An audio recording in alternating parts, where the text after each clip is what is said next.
بادشاہ تھا، اس کا ایک ہیرا سلطنت میں سے گم ہو گیا، تو اس نے اعلان کیا، اس نے کہا کہ جو بندہ ہیرا تلاش کر کے لائے گا اسے انعام دوں گا۔ ساری قوم نکل کھڑی ہوئی ہیرا تلاش کرنے پر، ادھر بھی لوگ گئے ادھر بھی لوگ گئے، خشکیوں میں، دریاؤں میں، جہاں جہاں جس کی پہنچ تھی، جنگلوں میں، وادیوں میں، گھروں میں، بستیوں میں لوگوں نے ڈھونڈا۔ ساری قوم ایک ہیرا تلاش کر رہی ہے۔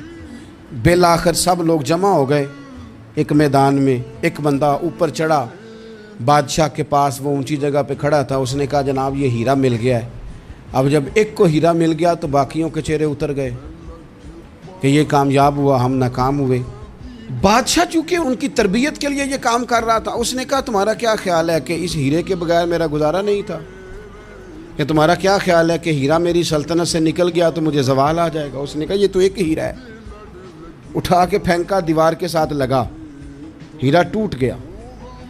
اس نے لوگوں سے کہا تمہارے چہرے اترے ہوئے ہیں، میں تمہیں ایک بات سمجھانا چاہتا ہوں، ہیرا ایک ہی تھا، ایک ہی بندے کو ملنا تھا۔ میں نے انعام کا اعلان تو یہ کیا تھا نا کہ جو ہیرا ڈھونڈ کے لائے گا اسے انعام دوں گا، لیکن اب میں تمہیں بتاتا ہوں کہ میں تم سب کو انعام دوں گا، اس لیے کہ ہیرا ایک تھا، ملنا ایک کو ہی تھا، سب کو مل سکتا نہیں، لیکن انعام اس لیے سب کو دوں گا کہ ہیرا ڈھونڈنے پر انعام نہیں دے رہا، میں کوشش کرنے پہ انعام دے رہا ہوں۔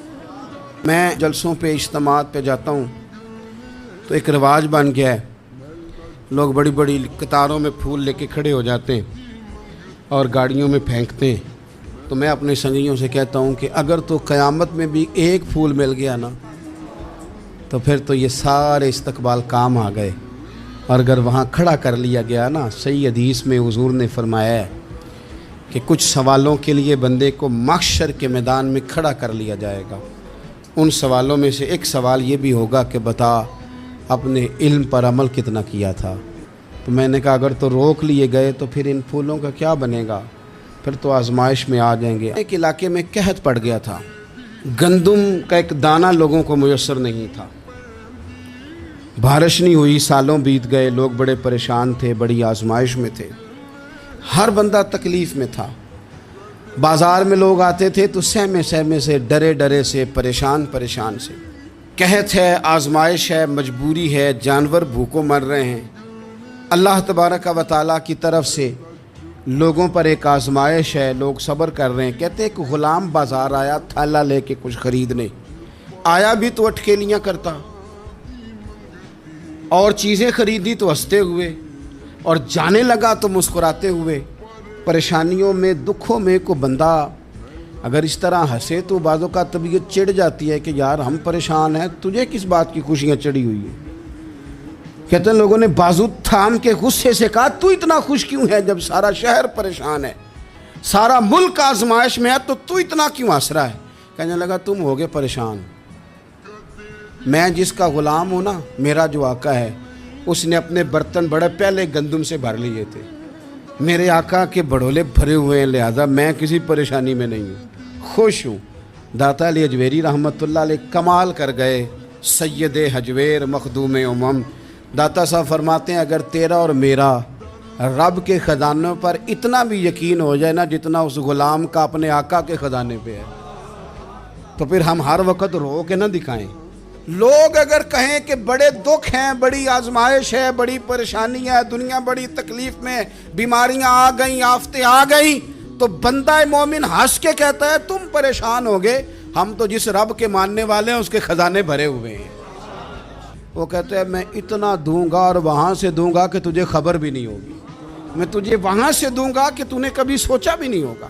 ایک شخص تھا جس کا نام تھا بلعم بن باورہ، یہ بڑا مستجاب الدعوات تھا، جو دعا مانگتا تھا اللہ قبول فرما لیتا، پرہیزگار تھا، اسم اعظم اللہ نے اسے عطا کر دیا۔ حضرت موسیٰ علیہ السلام کے دور میں حضرت موسیٰ علیہ السلام نے جب اپنی قوم کو لے کے جبارین کے خلاف جہاد شروع کیا، نکلے تو اس طرف آنا تھا جس طرف یہ رہتا تھا، لوگ سارے اکٹھے ہو کے اس کے پاس آئے، آ کے کہنے لگے حضرت موسیٰ علیہ السلام آ رہے ہیں اپنی قوم کو لے کے حملہ کرنے کے لیے، تو دعا کر دے، معاذ اللہ نبی کے خلاف دعا کر دے، تو بد دعا کر دے تاکہ وہ آ نہ سکے، تیری دعائیں قبول ہوتی ہیں۔ پہلے تو کہنے لگا کہ کتنے بدبخت ہو، مجھے نبی کے خلاف بات کرنے اور دعا کرنے کا کہہ رہے ہو معاذ اللہ، بدبخت تو دوڑ جاؤ۔ لیکن اللہ سے یہ توفیق مانگے کہ وہ انسان کا شعور سلامت رکھے۔ وہ بلم بن باورا غلط فہمی ہو گئی، پہلے تو لوگوں کو اس نے ڈانٹ دیا، لیکن جب لوگ دوبارہ آئے نا تو تحفے طائف لے کے آئے، لالچ میں آ گیا، پاگل ہو گیا، بیوقوف ہو گیا۔ ہرس ہوس یہ کہیں کا نہیں چھوڑتا انسان کو۔ لوگ نیک لوگوں سے بھی دینداری کا رشتہ نہیں بناتے، دنیا داری کا بنا لیتے۔ وہاں سے بھی مال ڈھونڈتے ہیں جہاں آ کے انہیں دنیا بھول جانی چاہیے تھی۔ مال آیا، دولت لے کے آئے لوگ، انہوں نے تحفے طائف دیے، وہ کہنے لگا ٹھیک ہے، پہلے ڈانٹ رہا تھا کہ نبی کے خلاف میں بد دعا کروں اور اب تیار ہو گیا معاذ اللہ۔ گدھے پہ بیٹھ کے یا گدی پہ بیٹھ کے جا رہا ہے کہ پہاڑ پہ چڑھ کے حضرت موسیٰ علیہ السلام اور ان کی قوم کے خلاف معاذ اللہ بد دعا کرتا ہوں۔ تو رستے میں جاتے ہوئے نا گدی نے منہ پھیر کے کہا کہ باز آ جا۔ گدی کہنے لگی تو مجھے آگے بھیجتا اور فرشتے مجھے پیچھے بھیجتے، باز آ جا۔ بڑے لوگ کانوں میں اذانیں پڑھتے ہیں کہ سیانا ہو جا، سیانا ہو جا، لیکن جب کسی پر بدبختی غالب آتی ہے تو پھر وہ سمجھدار ہونے کو تیار نہیں۔ اللہ تعالیٰ اپنی خفیہ تدبیر سے ہمیں محفوظ فرمائے۔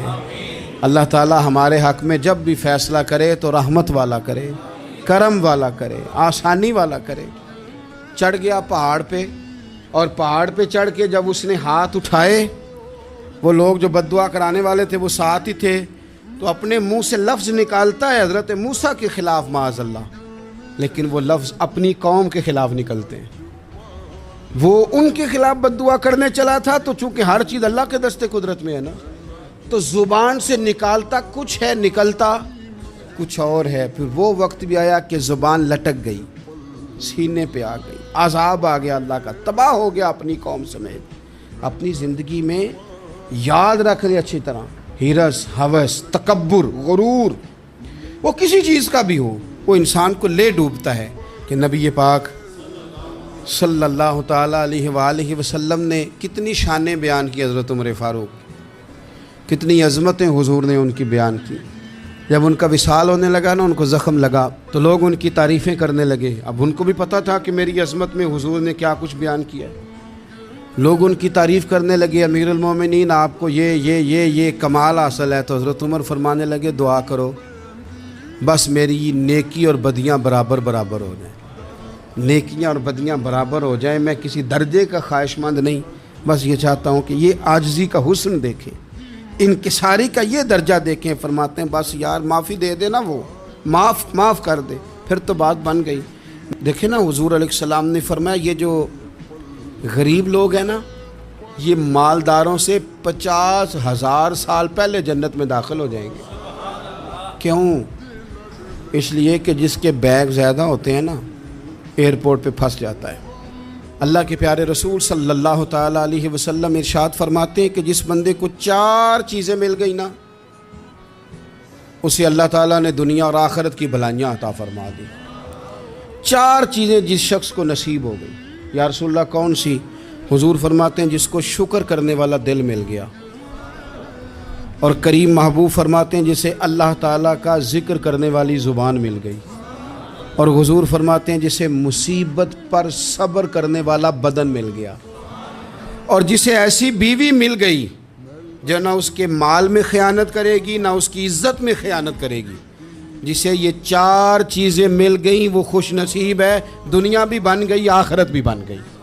کسی درویش نے کہا تھا کہ خوش نصیب وہ ہے جو اپنے نصیب پہ راضی ہے، وہ شاید زیادہ نصیب والا ہے جو اپنے نصیب پہ خوش ہو گیا۔ اے اللہ، جو غلطیاں یاد ہیں ان سے بھی توبہ کرتے ہیں، جو بھول گئی ہیں ان سے بھی توبہ کرتے ہیں، جو ظاہر ہے ان سے بھی توبہ کرتے ہیں، جو چھپی ہوئی ہیں تیرا اور ہمارا راز ہے ہم ان سے بھی توبہ کرتے ہیں۔ مالک، جہاں جہاں جس مقام پر جس لحاظ سے عمدن یا سہون بول کر لہجے سے اور اشارے کنائے سے بھی کہیں کو تیری نافرمانی کر بیٹھے ہیں تو اس سے بھی تیری پناہ میں آتے ہیں۔ اپنی پناہ میں رکھیو، اپنی پناہ میں ہمیں ایمان کی موت دیجیو، اور صبح قیامت اپنے محبوب کی شفاعت ہمارے حق میں قبول فرمائیو۔